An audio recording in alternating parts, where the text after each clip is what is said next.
for your wonderful encouragement to make many students and Indians feel valued and cherished. Honorable Prime Minister Sir, Mannat Bajwa hails from the capital city of Chandigarh, famed for its remarkable blend of urban planning with modern architecture and the scenic rock garden of the legendary Nek Chand. She seeks your guidance on a fundamental issue that affects many students like her. Mannat, please ask your question. माननीय प्रधानमंत्री जी, नमस्कार। मेरा नाम मन्नत बाजवा है। मैं saint Joseph senior secondary school की छात्रा हूँ। मेरा आपसे प्रश्न यह है कि जब मैं अपने आप को आप जैसे प्रतिष्ठित स्थान पर रखकर कल्पना करती हूँ, जहाँ भारत जैसे देश को चलाना, जहाँ इतनी बड़ी जनसंख्या है और जहाँ अपनी राय रखने वालों की बहुतायत है, आपके बारे में नकारात्मक राय रखने वाले लोग भी हैं। क्या वह आपको प्रभावित करते हैं? यदि हाँ करते हैं तो आप आत्मसंदेह की भावना से कैसे उभरते हैं? मैं इसमें आपसे मार्गदर्शन चाहती हूँ। धन्यवाद श्रीमान। Thank you, Mannat. Honorable Prime Minister Sir, Astami Sen resides in South Sikkim, an area famous for its tea gardens, breathtaking beauty, and tranquil, undisturbed, snow-clad Himalayas. She also requests your directions on an identical matter that needs to be addressed. Astami, please ask your question. माननीय प्रधानमंत्री जी, नमस्कार। मेरा नाम अष्टमी सेन है। मैं कक्षा 11वीं की छात्रा डीएवी पब्लिक स्कूल रंगित नगर दक्षिण सिक्किम से हूँ। मेरा प्रश्न आपसे ये है कि जब विपक्ष और मीडिया आपकी आलोचना करते हैं तो आप कैसे इनका सामना करते हैं, जबकि मैं अपने अभिभावकों की शिकायतों एवं निराशाजनक बातों का सामना नहीं कर पाती हूँ। कृपया मेरा मार्गदर्शन कीजिए। धन्यवाद श्री। थैंक यू अष्टमी। माननीय प्रधानमंत्री जी, राष्ट्रपिता महात्मा गांधी, सरदार पटेल और स्वामी दयानंद सरस्वती जैसे महापुरुषों की जन्मभूमि गुजरात की कुमकुम प्रताप भाई सोलंकी आभासी माध्यम से जुड़ रही हैं और इसी तरह की दुविधा में हैं। कुमकुम आपसे मार्गदर्शन चाहती है। कुमकुम, कृपया अपना प्रश्न पूछिए। माननीय प्रधानमंत्री महोदय, मेरा नाम सोलंकी कुमकुम है। मैं कक्षा 12वीं श्री हडाला बाल हाई स्कूल, जिला अहमदाबाद, गुजरात की छात्रा हूँ। मेरा प्रश्न यह है कि आप इतने बड़े प्रजातांत्रिक देश के प्रधानमंत्री हैं, जिन्हें कितनी सारी चुनौतियों का सामना करना पड़ता है। आप इन चुनौतियों से कैसे लड़ते हैं? कृपया करके मुझे मार्गदर्शन दीजिए। धन्यवाद। Thank you Kumkum. Honourable prime minister sir, Akash Zarira lives in the Silicon Valley of India, Bengaluru, known for being a perfect gateway to a plethora of activities, both traditional and modern.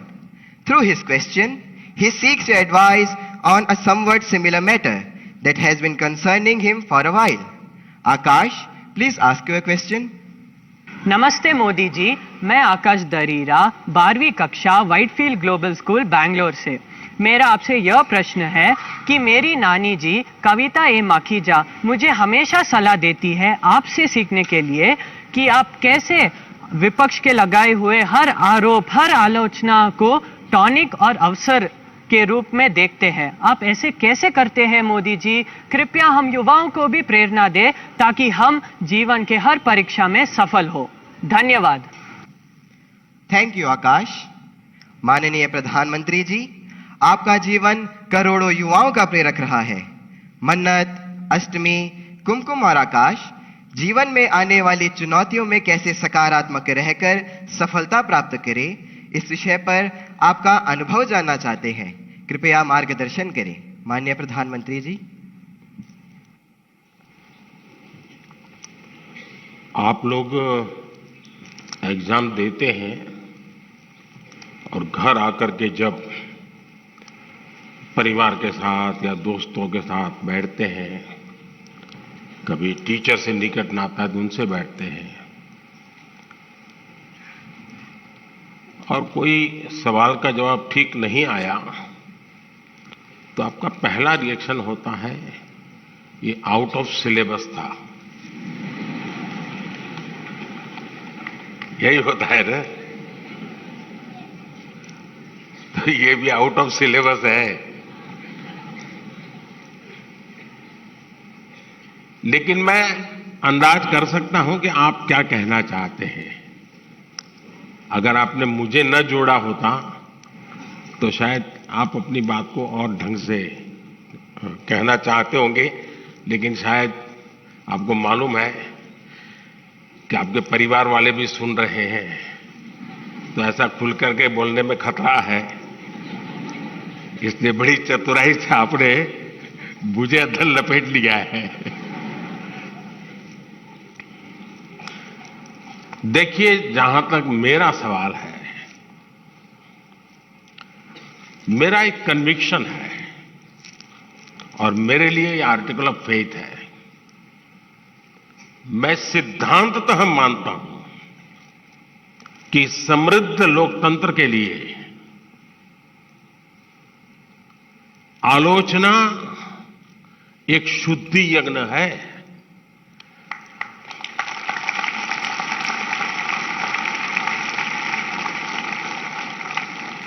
आलोचना ये समृद्ध लोकतंत्र की पूर्व शर्त है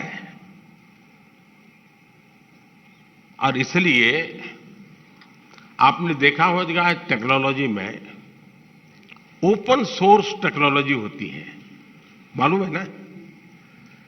open source होता है, उसमें सब लोग अपनी अपनी चीजें डालते हैं और ओपन सोर्स टेक्नोलॉजी के माध्यम से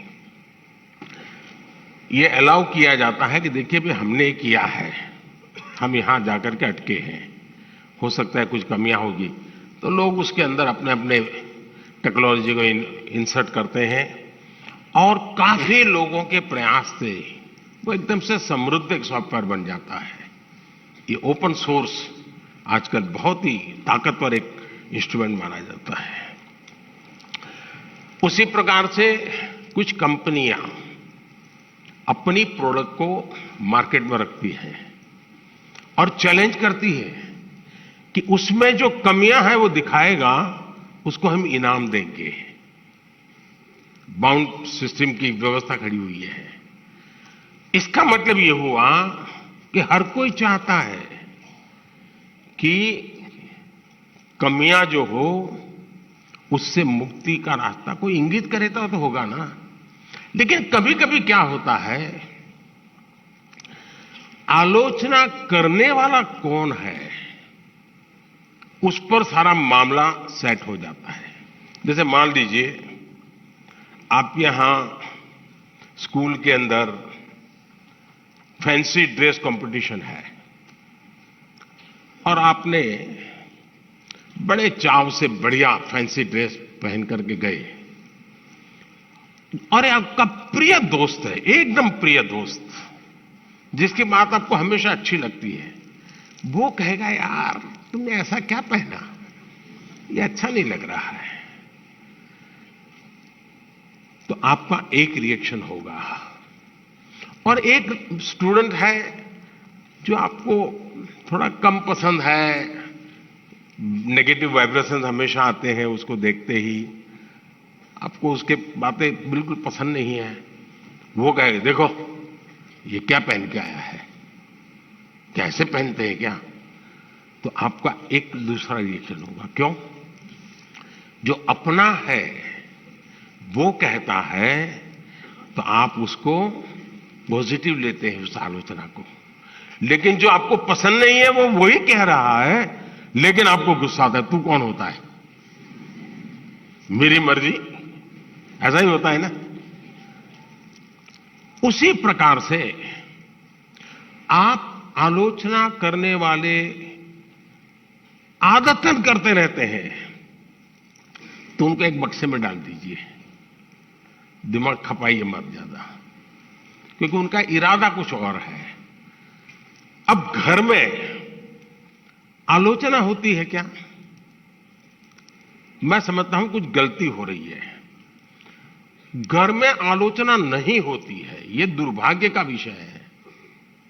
आलोचना करने के लिए मां बाप को भी बहुत अध्ययन करना पड़ता है, आपको ऑब्जर्व करना पड़ता है, आपके टीचर को मिलना पड़ता है, आपके दोस्तों की आदतें जाननी पड़ती है, आपकी दिनचर्या को समझना करना पड़ता है, आपको फॉलो करना पड़ता है, आपका मोबाइल फोन पे कितना टाइम जा रहा है, स्क्रीन पे कितना टाइम जा रहा है, सारा बहुत बारीकी से कुछ न बोलते हुए माँ बाप ऑब्जर्व करते हैं।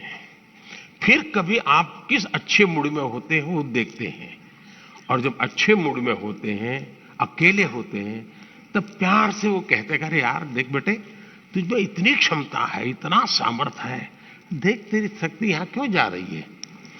तो वो सही जगह पे वो रजिस्टर होता है, वो आलोचना काम आ जाए। लेकिन आजकल माँ बाप को टाइम नहीं है, वो आलोचना नहीं करते, टोका टोकी करते हैं। और जो गुस्सा आपको आता है ना, वो टोका टोकी का आता है। कुछ भी करो